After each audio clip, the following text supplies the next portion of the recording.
Hi everyone, and welcome to video number 22 on USA conflict 1954 to 75. The previous video, ladies and gentlemen, we were looking at the tactics of the Viet Cong, guerrilla tactics, hit and run. Check it out if you want to refresh your memory. This video, ladies and gentlemen, we're looking at the other side. We are looking at the tactics of the United States of America. Now, of course, they were the most powerful nation on the planet. They had a massive arsenal of weapons. They also had huge financial resources, huge resources of money. But what tactics would they use in this conflict in Vietnam? Well, of course, let's go back to our map of Vietnam there. What they decided to do was attack in North Vietnam and defend in South Vietnam. That was their overall principle, if you like. Now, sometimes as the war went on, their tactics did change, as we'll talk about in this video. So, what tactics were used? Now, when I was a history student back in the early 1980s, I went to the University of Sheffield, ladies and gentlemen. A fantastic band were there, ABC, a Sheffield band. Shoot that poison arrow through your heart. Great band, ladies and gentlemen. ABC, poison arrow. Well, the Americans didn't fire poison arrows, but they used things that caused even more damage than that. ABC. That somehow sums up nicely US tactics in the Vietnam War. What do I mean, ABC? Should help you to remember it, ladies and gentlemen. A. They had huge air power. B. They wanted to fight battles. C. They wanted to cause casualties. A, B, C. Let's have a look at that in a bit more detail. A for air power. The Americans had a huge advantage because of their wealth, because of the amount of weapons that they had. What they wanted to do was use their air power to destroy the Viet Cong supply trail. Remember the Ho Chi Minh Trail? America wanted to destroy their supplies by using air power. Also, they wanted to use air power to support their own side and support the South Vietnam Army, the ARVN. They wanted a mobile war using air power. A for air power. Very important part of their tactics. B. B for battles. The Americans realized very, very early on, because of their huge advantage in weapons and soldiers, numbers of soldiers, they realized that if they could force the Viet Cong to fight open, direct battles, then America would win. They wanted battles because of their artillery, their air power, their weaponry, and their soldiers. But of course, remember, the Viet Cong did not particularly want to fight direct, open battles because they realized exactly the same message, which is why they use guerrilla tactics.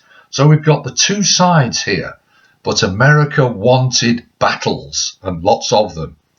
A for air power, B for battles. C, I've called it casualties. What the Americans wanted to do was basically increase the body count. In other words, more dead Viet Cong fighters. The leader of the American army in Vietnam, a man called General Westmoreland, he wanted a very, very high enemy body count, because then he thought, well, then America will win. As a result of that, the Americans didn't really bother to get the locals on their side. They simply relied on their superior force, their superior power, their superior weapons.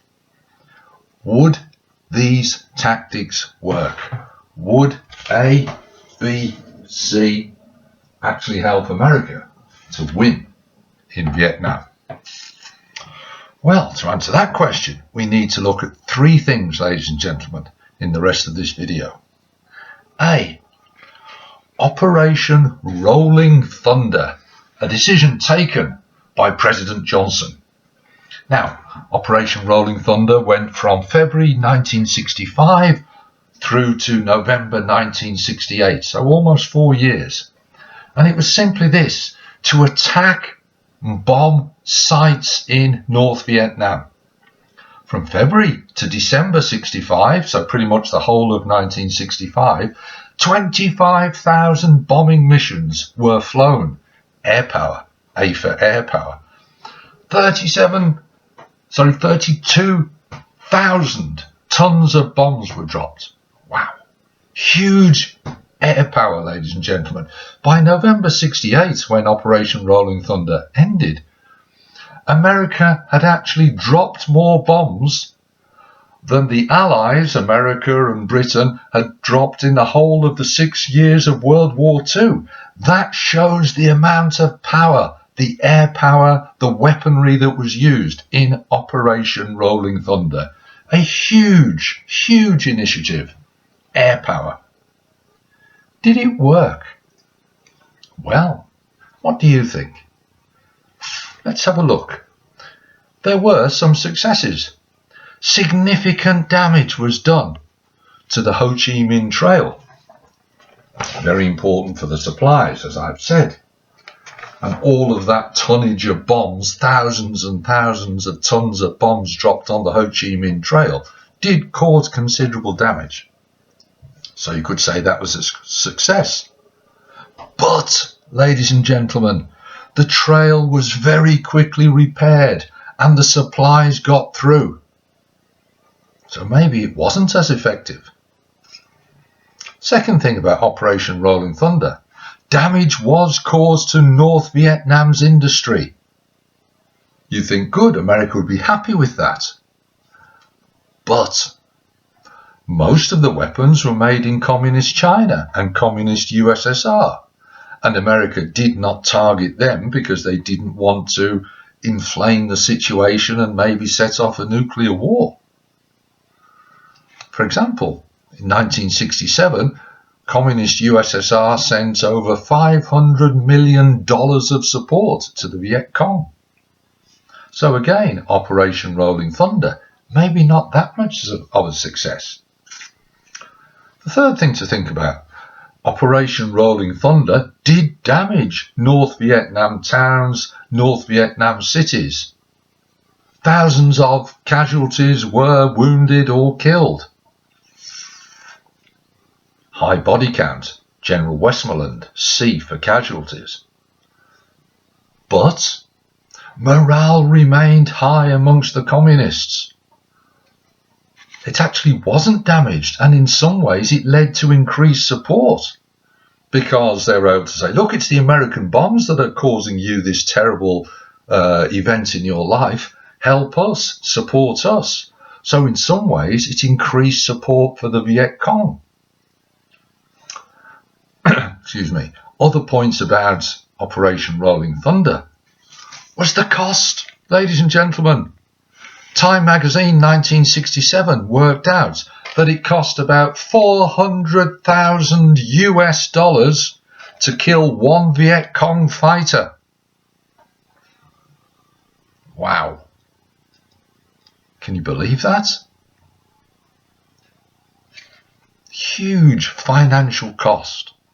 Also, Operation Rolling Thunder and the use of air power was not that accurate. 75 bombs, 400 shells to kill one Viet Cong fighter. So it's not very accurate, it's not very targeted. Also, 745 US crewmen were shot down and kept as prisoners. So when you look at it overall, many historians have suggested that Operation Rolling Thunder, the first of the American tactics, A for air power, maybe was not that successful. Remember I said earlier in the video, American tactics changed throughout the war. Well, let's have a look at their second tactic. It's still linked to air power in a way, but a slightly different way. And we're talking, ladies and gentlemen, about the use of chemical weapons, Operation Ranch Hand. Now remember, the Viet Cong fighters used guerrilla tactics, hit and run.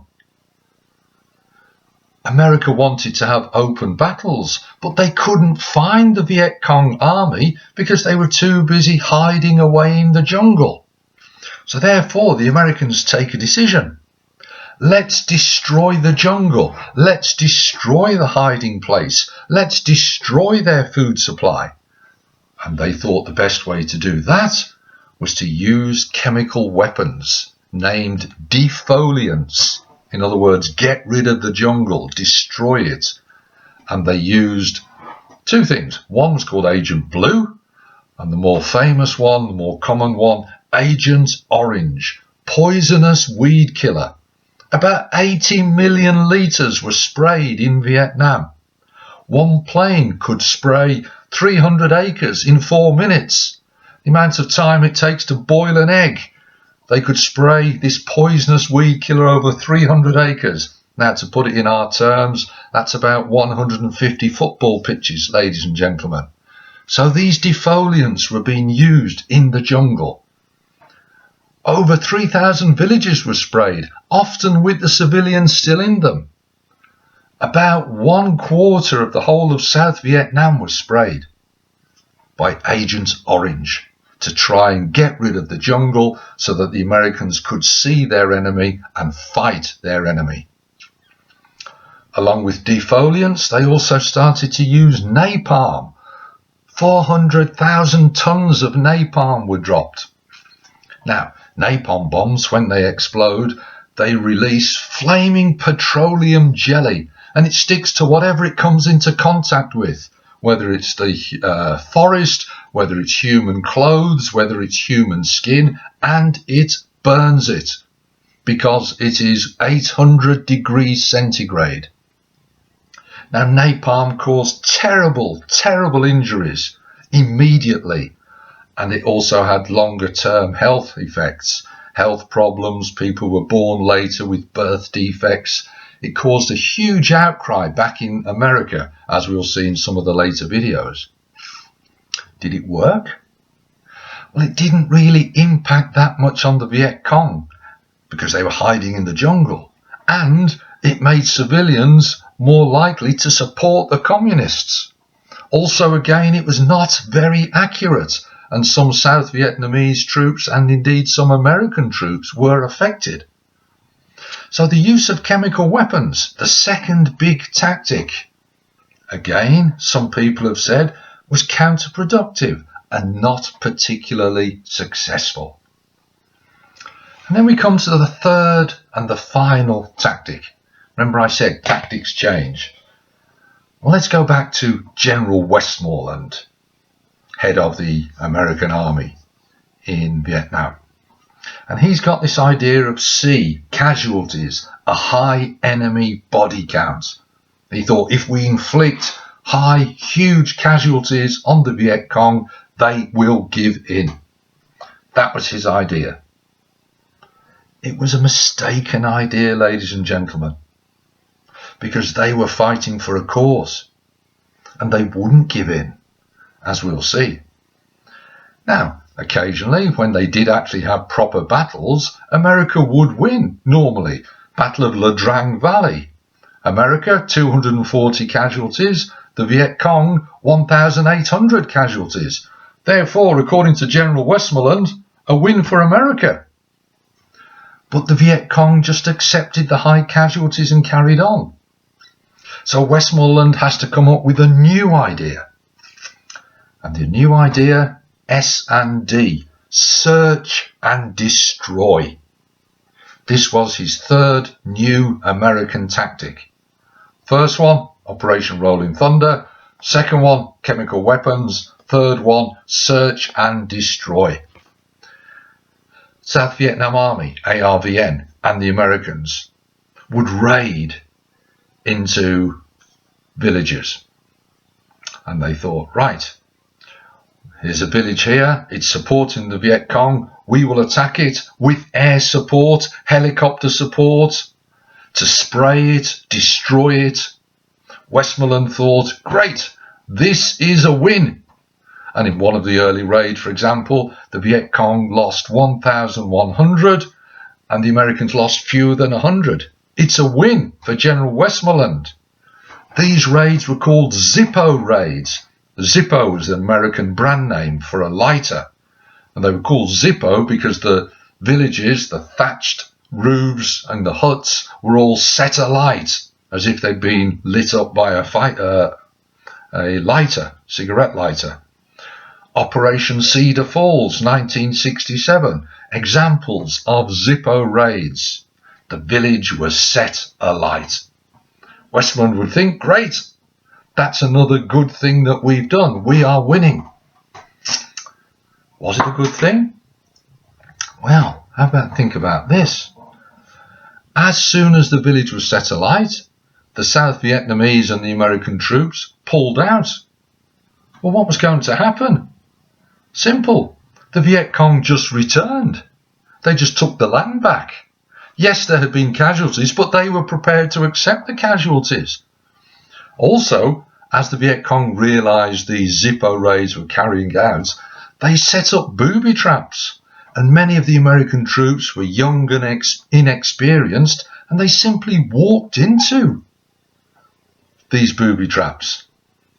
Often, the intelligence that the Americans had gathered was wrong, and they were attacking innocent villages, people who didn't support the Viet Cong, and they're getting destroyed based on incorrect information.